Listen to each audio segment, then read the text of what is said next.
Hi everyone, welcome back. हमने अपनी पिछली क्लास में स्ट्रक्चर ऑफ एटम चैप्टर शुरू किया था, जो 9th क्लास का साइंस का 4th चैप्टर है। उस चैप्टर में अभी तक हमने क्या क्या समझा, हमने देख लिया कि हमारे आसपास जितनी भी चीज़ें हैं वो सभी मैटर हैं, क्योंकि हमारे आसपास जो भी चीज़ें हैं उनका कुछ ना कुछ मास है और वो कुछ ना कुछ स्पेस को ऑक्यूपाई करते हैं। तो हर वो चीज़ जिसके पास मास है और वो जगह घेरता है या स्पेस को ऑक्यूपाई करता है उसे मैटर बोलते हैं। हमने ये भी जान लिया था कि matter is made up of small small particles known as atoms. Matter छोटे छोटे पार्टिकल्स से मिलकर बना होता है जिन्हें बोलते हैं एटम्स। तो आपके पास जितनी भी चीजें हैं, अगर आप उन सभी को जूम इन करके देखो तो आप पाओगे कि हर एक चीज छोटे छोटे एटम्स से मिलकर बनी है। So we can say that atoms are building blocks of every matter.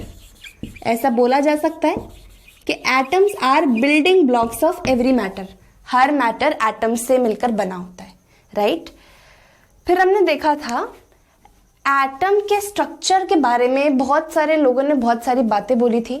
सबसे पहले जो साइंटिस्ट आए थे उनका नाम था जे थॉमसन। उन्होंने बोला था atom is like a sphere.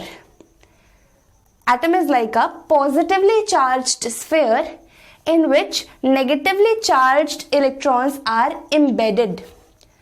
उन्होंने इस चीज को समझने के लिए एक इजी एक्सप्लेनेशन भी दी थी, वाटरमेलन का एग्जाम्पल कंसिडर करते हुए। उन्होंने कहा था वाटरमेलन का जो वो रेड वाला पार्ट होता है उसे आप पॉजिटिव चार्ज मान सकते हो एटम के अंदर का, और वाटरमेलन में जो बीज हैं वो इलेक्ट्रॉन्स को रिप्रेजेंट कर रहे हैं। सो जे थॉमसन ने बोला था atom is like a positively charged sphere in which negatively charged electrons are embedded. उन्होंने ये भी बोला था कि ये जो पॉजिटिव चार्ज है, ये जो पॉजिटिव चार्ज वाला स्फीयर है जिसमें कि नेगेटिवली चार्ज्ड इलेक्ट्रॉन्स एम्बेड हैं, वो पॉजिटिव और नेगेटिव चार्ज दोनों का मैग्नीट्यूड बराबर होता है, इसलिए एटम इज न्यूट्रल। उन्होंने बोला था नेगेटिव चार्ज और पॉजिटिव चार्ज एक एटम के अंदर बराबर होता है, इस वजह से एटम इज इलेक्ट्रिकली न्यूट्रल। एक पॉजिटिव चार्ज होगा तो एक नेगेटिव ही होगा, तो ये दोनों कैंसिल आउट हो जाएंगे और एटम हो जाएगा न्यूट्रल। ये जे थॉमसन ने बोला था। पर उनका ये जो मॉडल था एटम का, उनका ये जो मानना था एटम के बारे में, ये कुछ सक्सेसफुल साबित नहीं हुआ, क्योंकि अपनी बात का उनके पास कोई साइंटिफिक प्रूफ नहीं था। तो साइंटिस्ट्स ने इस बात को अप्रूव नहीं किया। अब ये चीज हम पढ़ चुके थे पिछली क्लास में। आज की क्लास में हमें Rutherford model of an atom पढ़ना है। जब जे थॉमसन का एटम के बारे में जो सोचना मानना था कि एटम एक पॉजिटिवली चार्ज्ड स्फीयर की तरह होता है जिसमें नेगेटिव चार्ज के इलेक्ट्रॉन्स मौजूद होते हैं, जब उनका ये सोचना गलत हो गया तो फिर क्या हुआ होगा। तो मैं आपको बता दूं, जब उनका ये सोचना गलत साबित हो गया था, फिर उसके बाद एक साइंटिस्ट आए थे जिनका नाम था रदरफोर्ड। तो अब हम पढ़ेंगे Rutherford model of an atom. इस चीज को इरेज करते हैं और Rutherford model of an atom heading डालते हैं।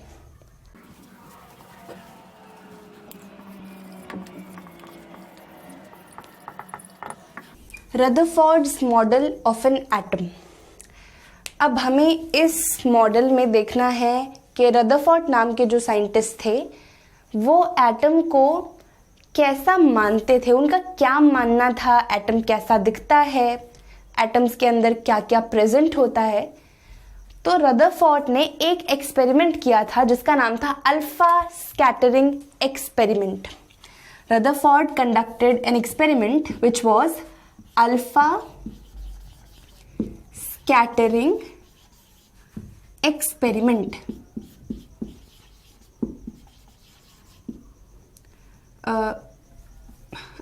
एक्सपेरिमेंट। ये नाम है एक्सपेरिमेंट का। इस एक्सपेरिमेंट को कंडक्ट करने के लिए उन्होंने क्या क्या चीज़ें सिलेक्ट करी, या फिर जब भी हम कोई एक्सपेरिमेंट करते हैं तो कुछ चीज़ें रिक्वायर्ड होती हैं, है ना, मटेरियल्स कुछ रिक्वायर्ड होते हैं। तो इस एक्सपेरिमेंट को करने के लिए उनको एक गोल्ड फॉइल की ज़रूरत पड़ी। ही टुक अ गोल्ड फॉइल, और उस गोल्ड फॉइल को उन्होंने बहुत पतला शीट में कन्वर्ट किया। Gold is highly malleable, we all know. Malleable मतलब कि किसी भी मेटल को हम आराम से शीट्स में कन्वर्ट कर सके, that is known as malleability. अगर किसी भी मेटल को हम वायर्स में कन्वर्ट कर सकते हैं, that is ductility. Gold is highly malleable. तो रदरफोर्ड ने बहुत बहुत थिन गोल्ड की फॉइल ले ली।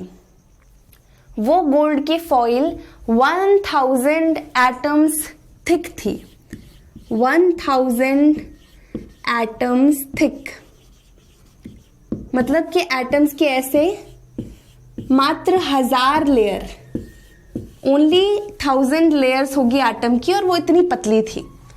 अगर हम उसे साइड से देखें, मतलब मान लो यहाँ पर गोल्ड फॉइल है, आप इसे उठा के ऐसे साइड से, एल्यूमिनियम फॉइल होती है आपके घर पे, राइट, आप उसे ऐसे देखते हो कितना पतला होता है वो, तो वैसे ही एटम्स के 1000 लेयर्स थी, है ना, और वो इतनी पतली थी वो गोल्ड फॉइल। अभी आपको सुन के लग रहा होगा कि 1000 एटम्स की लेयर, ये तो बहुत ज्यादा है, पर एक एटम बहुत छोटा होता है, बहुत छोटा। तो 1000 एटम्स थिक वो गोल्ड फॉइल थी, यानी कि वो बहुत ज्यादा पतली गोल्ड फॉइल थी। तो अपने एक्सपेरिमेंट के लिए उन्होंने 1000 एटम्स थिक एक गोल्ड फॉइल ली। सेकेंड जो चीज थी उनको जिसकी जरूरत पड़ी वो था अल्फा पार्टिकल्स। अल्फा पार्टिकल्स क्या है? कुछ नहीं, अभी समझ लो। अल्फा पार्टिकल्स होते हैं पॉजिटिवली चार्ज्ड पार्टिकल्स जिनका मास होता है 4u। यू क्या है ये एटम्स एंड मॉलिक्यूल्स चैप्टर में समझेंगे। अभी समझ लो बस कि alpha particles positively charged particles होते हैं और उनका मास होता है 4u, जो कि काफी ज्यादा है एक एटम के कंपैरिजन में। एक एटम में जो इलेक्ट्रॉन, प्रोटॉन, न्यूट्रॉन होता है उनके मास के हिसाब से ये 4u काफी ज्यादा है। इतनी बात समझ आई।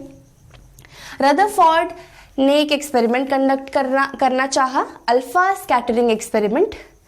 उस एक्सपेरिमेंट को करने के लिए उनको सबसे पहले चीज की जरूरत पड़ी वो थी गोल्ड फॉइल, जो कि सिर्फ 1000 एटम्स थिक थी।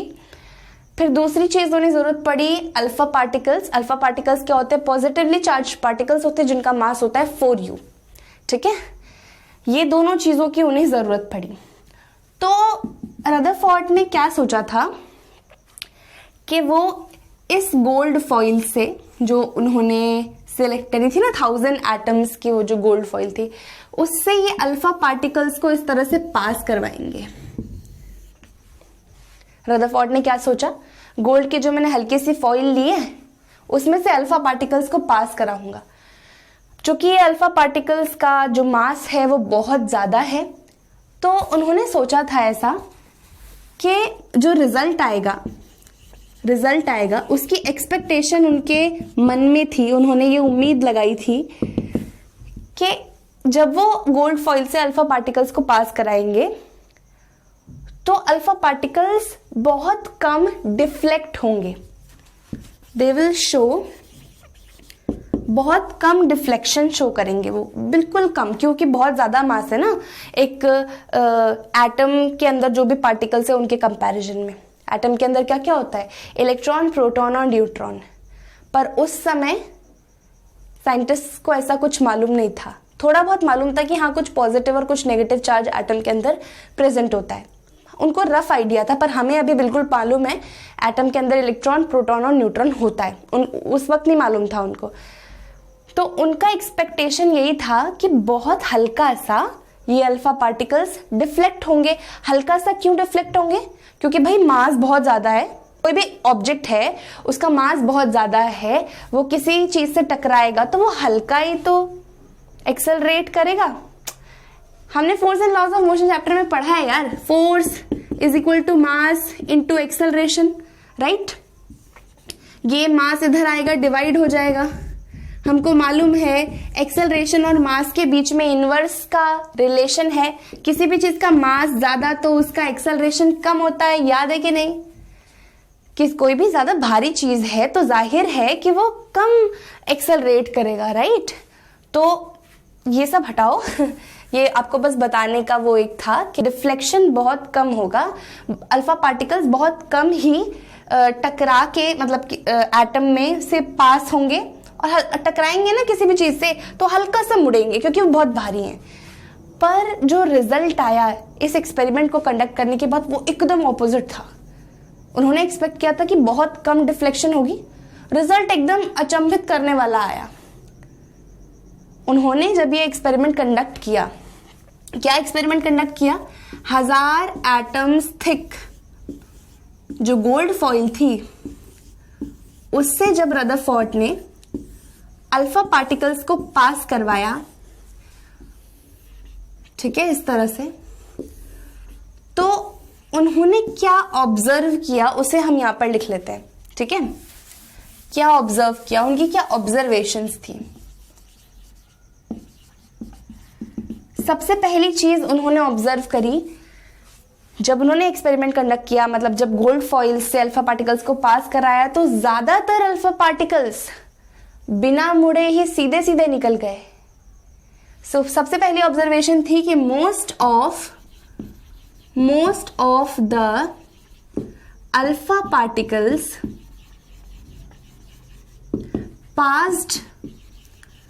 passed through the gold foil without any deflection, without any deflection। ज्यादातर अल्फा पार्टिकल्स बिना मुड़े ही सीधे सीधे एटम के बाहर निकल गए यार। अब ये सीधे सीधे निकल रहे हैं, इसका मतलब क्या है, एटम के अंदर ज्यादातर स्पेस खाली है। अब ये सीधे सीधे निकल रहे हैं तो इसका मतलब यही है ना, अगर इनके रास्ते में कुछ ऑब्स्टिकल आता तो ये टकरा के कहीं और चले जाते, पर ये आराम से सीधे सीधे निकल रहे हैं, विच मीन्स खाली है एटम के अंदर का काफी सारा स्पेस। पर वो कंक्लूजन की बात है, अभी ऑब्जर्वेशन की बात कर लेते हैं कि जब एक्सपेरिमेंट कंडक्ट किया तब रदरफोर्ड ने क्या क्या ऑब्जर्व किया, क्या क्या पाया। सबसे पहली ऑब्जर्वेशन उनकी यही थी, ज्यादातर अल्फा पार्टिकल्स स्ट्रेट निकल गए बिना किसी डिफ्लेक्शन के। दूसरी ऑब्जर्वेशन रदरफोर्ड ने ये करी कि कुछ ऐसे भी अल्फा पार्टिकल्स हैं जो बहुत छोटे छोटे एंगल्स से डिफ्लेक्ट हुए हैं। उन्होंने देखा कि कुछ ऐसे भी अल्फा पार्टिकल्स हैं जो मतलब बहुत छोटे एंगल्स से ऐसे डिफ्लेक्ट हो गए हैं, मुड़ के कहीं और, छोटे छोटे एंगल्स से मुड़ के कहीं और चले गए। तो सेकंड ऑब्जर्वेशन ये थी कि a few alpha particles deflected by small angles,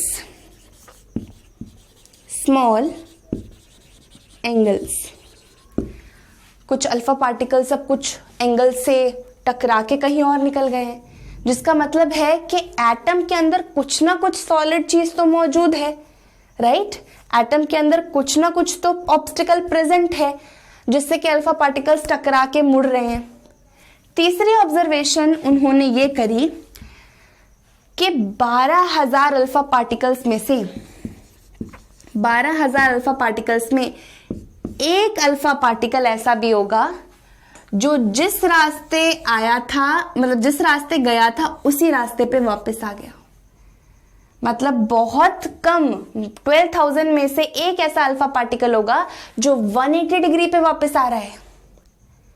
12,000 में से एक अल्फा पार्टिकल जिस रास्ते पे जा रहा था उसी रास्ते पे वापस आ रहा है, मतलब वो 180 डिग्री के एंगल पे वापस आ रहा है। सो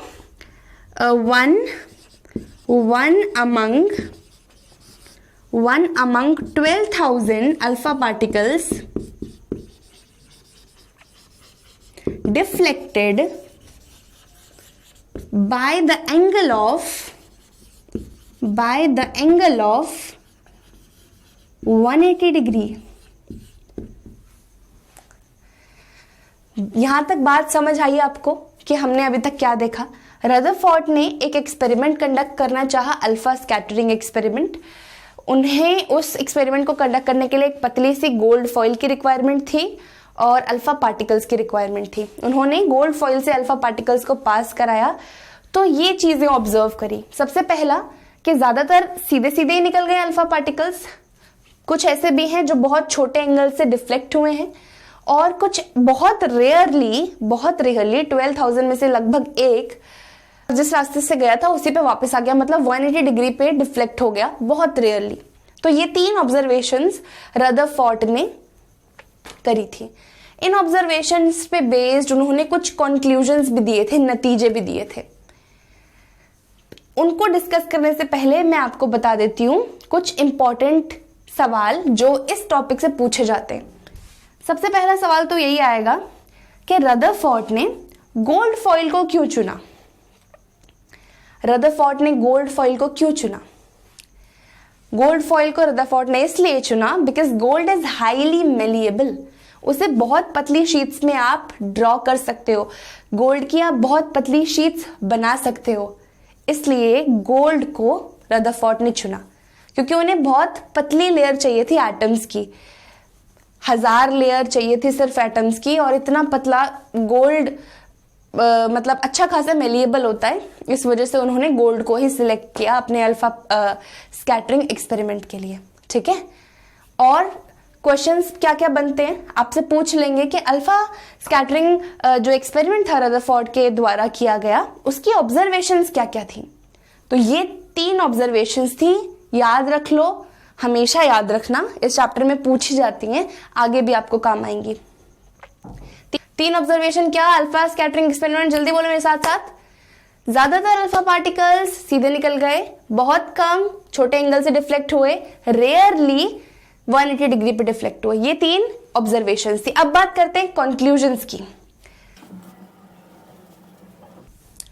तो रदरफोर्ड ने जो ऑब्जर्वेशंस करी थी या फिर देखा था उन्होंने, जो अल्फा स्कैटरिंग एक्सपेरिमेंट में जो हो रहा था उस पे बेस्ड उन्होंने कुछ कंक्लूजन्स दिए।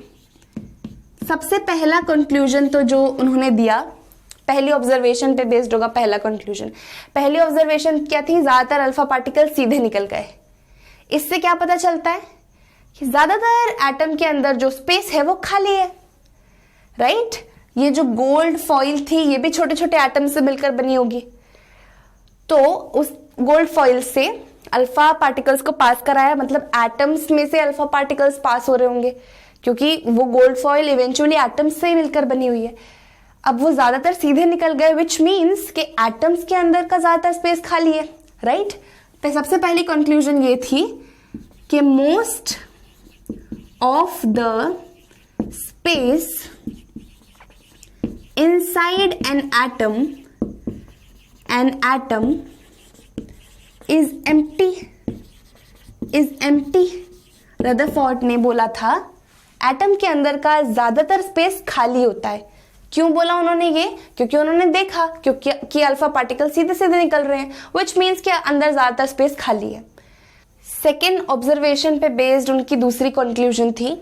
सेकेंड ऑब्जर्वेशन क्या थी कि बहुत कम ऐसे अल्फा पार्टिकल्स थे जो छोटे एंगल से, स्मॉल एंगल से डिफ्लेक्ट हुए होंगे। तो सेकेंड उनकी कंक्लूजन था कि अल्फा पार्टिकल्स डिफ्लेक्ट हो रहे हैं, दैट मीन्स कि एटम के अंदर कोई ना कोई पॉजिटिव चार्ज तो है। तो उनकी सेकेंड कंक्लूजन थी there is a positive charge inside an atom which occupies very little space, which occupies very little space। उनकी दूसरी कंक्लूजन थी कि एटम के बीच में कहीं ना कहीं पर कुछ पॉजिटिव चार्ज भी होता होगा जो कि बहुत कम जगह को घेरता है। क्यों पॉजिटिव चार्ज? क्यों पॉजिटिव चार्ज की बात कर रहे हैं? वो क्यों कह रहे हैं कि एटम के अंदर कोई पॉजिटिव चार्ज होगा तभी अल्फा पार्टिकल्स डिफ्लेक्ट हुए? क्योंकि याद है आपको, मैंने आपको बताया था अल्फा पार्टिकल्स भी पॉजिटिवली चार्ज्ड पार्टिकल्स हैं। अब अल्फा पार्टिकल भी पॉजिटिवली चार्ज पार्टिकल है, तो पॉजिटिव पॉजिटिव रिपेल होगा। अगर यहाँ पर नेगेटिव चार्ज होता तो ये पॉजिटिव जाके चिपक जाता उसके ऊपर, राइट? डिफ्लेक्शन कहाँ होती? तो दैट्स व्हाई ही सेड कि एटम के ठीक बीच में कहीं ना कहीं पॉजिटिव चार्ज जरूर होता है। इस वजह से अल्फा पार्टिकल्स भी स्मॉल एंगल से डिफ्लेक्ट हुए होंगे, और वो पॉजिटिव चार्ज बहुत कम जगह ऑक्यूपाई कर रहा है क्योंकि ज्यादातर सीधे ही निकल गए, बहुत कम डिफ्लेक्ट हो रहे हैं। दैट मीन्स ज्यादातर स्पेस खाली है पर पॉजिटिव चार्ज बहुत कम जगह ले रहा है। तीसरा कंक्लूजन था उनका, तीसरी ऑब्जर्वेशन पे बेस्ड, जो उन्होंने देखा कि 12,000 में से लगभग एक ऐसा पार्टिकल जरूर है जो 180 डिग्री पे ही वापस आ जा रहा है। इस चीज से उन्होंने कंक्लूड किया कि एटम का ज्यादातर मास उसके सेंटर में कंसंट्रेटेड है और वो बहुत कम जगह को ऑक्यूपाई करता है। So he concluded that all mass and positive charge of the atom, all the mass and positive charge of the atom is concentrated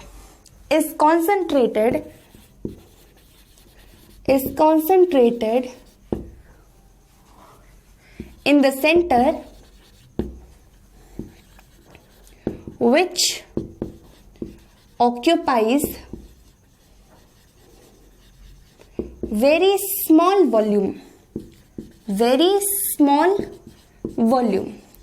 He said कि एटम का जितना भी मास है वो पूरा का पूरा मास उसके सेंटर में कॉन्सेंट्रेटेड है, और पॉजिटिव चार्ज भी सेंटर में है, कहीं पर बहुत कम जगह घेरे हुए है क्योंकि ज्यादातर पार्टिकल्स पास हो गए हैं, बहुत कम छोटे एंगल से डिफ्लेक्ट हुए हैं, विच मीन्स कि पॉजिटिव चार्ज इज देयर पर बहुत कम जगह में, और कुछ 180 डिग्री पे भी वापस आ गया, विच मीन्स कि वहां पर कुछ सॉलिड मास तो है पर वो बहुत कम स्पेस में, बहुत कम जगह में प्रेजेंट है। So these were observations and conclusions of Rutherford model of an atom. Rutherford ने एटम के बारे में या एटम के न्यूक्लियस के बारे में इस एक्सपेरिमेंट से एक और चीज बताई थी कि जैसे मान लो ये एटम है, उन्होंने बोला कि एटम के बीच में एक न्यूक्लियस नाम का भी कुछ होता है, उस न्यूक्लियस में ही एटम का ज्यादातर मास कॉन्सेंट्रेटेड होता है। He said nucleus has positive charge और सारा मास एटम के न्यूक्लियस में ही होता है, और इलेक्ट्रॉन्स इस एटम के बाहर घूम रहे होते हैं, आजू बाजू इलेक्ट्रॉन्स घूम रहे होते हैं। उन्होंने ऐसा बोला था। क्या बोला रदरफोर्ड ने कहा कि एक एटम है जो गोल्ड एटम पे उन्होंने एक्सपेरिमेंट किया था। उन्होंने बोला था एक एटम जो है उसमें न्यूक्लियस होता है, सारा मास न्यूक्लियस में ही कंसंट्रेटेड होता है, न्यूक्लियस में पॉजिटिव चार्ज भी होता है, और इलेक्ट्रॉन्स जो नेगेटिव चार्ज के होते हैं वो आजू बाजू न्यूक्लियस के घूम रहे होते हैं कुछ शेल्स में। फिर रदरफोर्ड का जो ये बात था, इस पे सवाल उठने लग गए। लोग ऐसे बोलने लग गए कि यार एटम के अंदर न्यूक्लियस है माना, न्यूक्लियस में पॉजिटिव चार्ज है माना, लेकिन अगर ये इलेक्ट्रॉन्स घूमते रहेंगे सर्कुलर पाथ में, तो उनको अपनी एनर्जी लूज करनी चाहिए टेक्निकली। क्यों करनी चाहिए? सोचो आप, कोई भी ऑब्जेक्ट अगर सर्कुलर पाथ में घूमता है मतलब दैट ऑब्जेक्ट इज एक्सेलरेटिंग, है कि नहीं याद? देखो जल्दी से देख लेते हैं इस चीज को। मान लो यहां पर कोई भी ऑब्जेक्ट है, वो सर्कुलर, इलेक्ट्रॉन की बात कर लो, वो सर्कुलर पाथ में घूम रहा है, दैट मीन्स वो एक्सेलरेट कर रहा है। एक्सेलरेशन क्या होती है?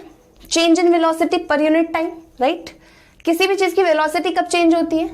वेलोसिटी तब चेंज होती है या तो उस ऑब्जेक्ट की स्पीड चेंज हो जाए या तो डायरेक्शन चेंज हो जाए, है ना। पर अब जब ये ऑब्जेक्ट लगातार गोल रास्ते पे घूम रहा है तो हर पॉइंट पे उसकी डायरेक्शन चेंज हो रही है, हर पॉइंट पे डायरेक्शन चेंज हो रही है, दैट मीन्स वेलोसिटी चेंज हो रही है। और वेलोसिटी चेंज का मतलब क्या होता है? एक्सेलरेशन। बात समझ आ रही है ना। तो मतलब अगर कोई ऑब्जेक्ट सर्कुलर पाथ में घूम रहा है तो वो एक्सेलरेट कर रहा होगा। अब लोगों ने इस पे सवाल खड़ा करना शुरू कर दिया कि रदरफोर्ड साहब, आप बोल रहे हो कि एटम में जो न्यूक्लियस है उसके आजू बाजू इलेक्ट्रॉन सर्कुलर पाथ में घूमते होंगे, जब भी इलेक्ट्रॉन सर्कुलर पाथ में घूमते होंगे वो एक्सेलरेट कर रहे होंगे।